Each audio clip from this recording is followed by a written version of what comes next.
Speaking of the Indianapolis Colts. The Indianapolis Colts are a team that I am just so freaking confused about. Today, they invited Cam Ewers, Texas Longhorns quarterback, into a visit for his pre-draft visit process. Guys, Cam Ewers is a quarterback. Cam Ewers is projected to go in the third, potentially fourth round, if not later. But he's visiting the Indianapolis Colts. Currently, the Indianapolis Colts have Anthony Richardson and Daniel Jones on the roster battling for the QB1 spot. They also have a third string guy, but I do not remember his name off the top of my head. When we look at the Indianapolis Colts, guys, and their current quarterback situation, are the Indianapolis Colts the newest team to join, quote, quarterback hell, where if you get drafted there, if you play there, you'll never have a career again. The two teams that are right now on the quarterback hell list are the New York Football Jets and the Cleveland Browns. Those two teams is where quarterbacks go to die. And I was hesitant to put the Indianapolis Colts on this list. But look at their history. Since Peyton Manning and Andrew Luck left, right? Peyton Manning, they cut him. He went to the Denver Broncos, won 2 Super Bowls. Andrew Luck came in to replace him.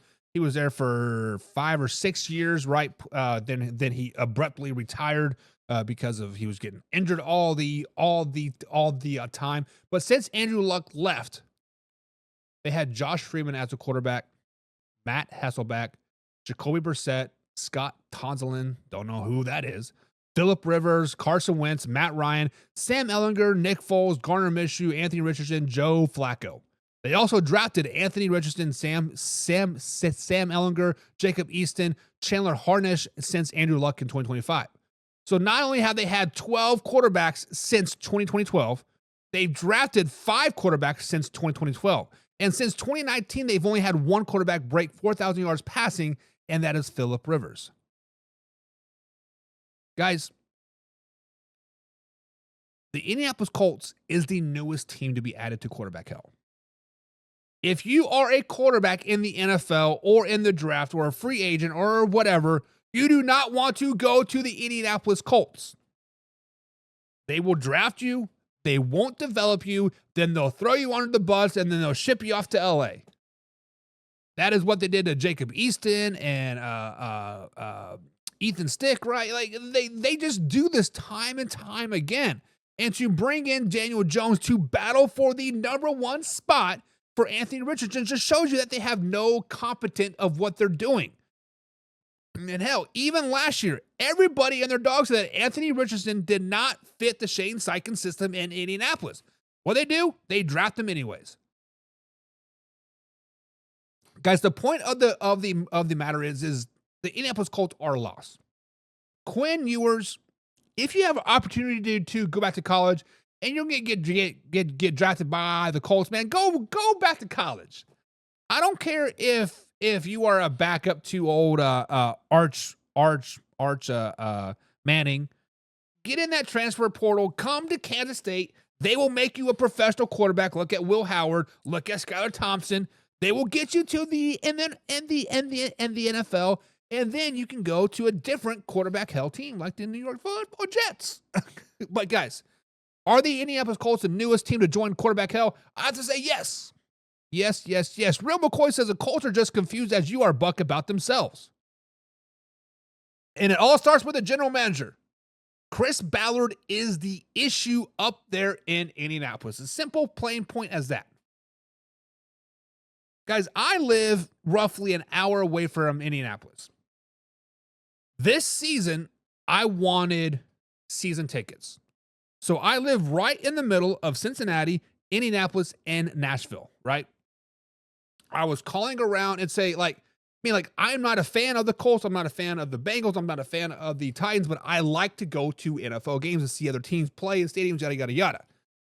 Long story short, we ultimately decided to go to the Colts because it's dome. You don't have to worry about the cold and wind and parking and all that stuff. Me, the wife, and the boys can go and enjoy ourselves in a nice warm atmosphere and have a grand old time. We called them back in January. They only had seats up in the top bowl for sale. It was about $3,500 for the 4 of them, right? Not too bad, but we're not buying season tickets up on the top bowl when we can selectively pick games to get down into the bottom bowl.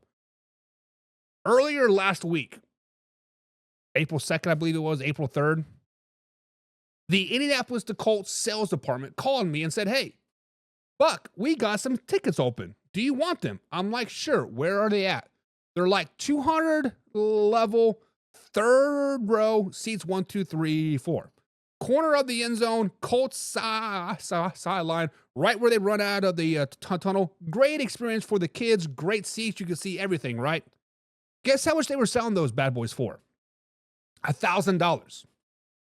Not for a seat, not for 2 seats, for 4 seats, for 10 games, $1,000.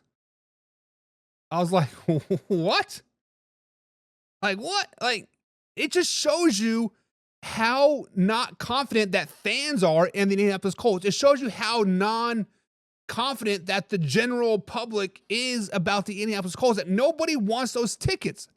They were selling 4 tickets for 10 games. They sell them for 10 game packages and they give you 10% off. It was, I don't know, it's kind of weird. But basically, I would end up paying $900 for 4 seats in the 200 bowl on a dome field. Like, yes, I want those tickets. Like, why wouldn't I? I don't care how bad they are. I'm there to watch football. I'm there to enjoy, right? I am there to see players that I've coached at some point. Like, you know, I was just like, good Lord. But yeah, they are terrible. They are confused.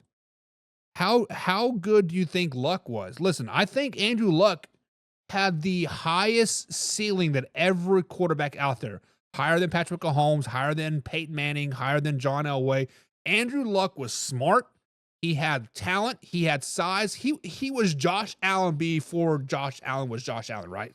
He had the big size start. He was sneakily kind of fast. He was smart because obviously he was a Stanford grad, but they just did not build around him, right? It sucks that the injuries took over him. It's like it sucked that he, like, I guess, kind of found his way out the door because he was honestly just tired of like getting hurt and pissed off at the organization. And old member says, how many different coordinators have they had? I don't know. I didn't look that up, but what does that matter? Right?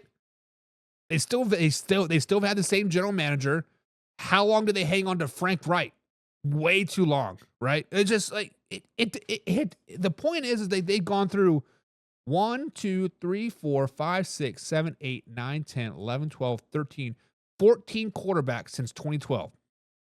All those 14 quarterbacks started since 2012. Since Andrew Luck left in 2012, 14 different starters. And they drafted 1, 2, 3, 4 quarterbacks since Andrew Luck. They're not doing something right. It is what it is. They're just not doing something right. All right, guys, it's time for a little bit of over and under. Guys, get that. Over and under, guys, is very, very simple.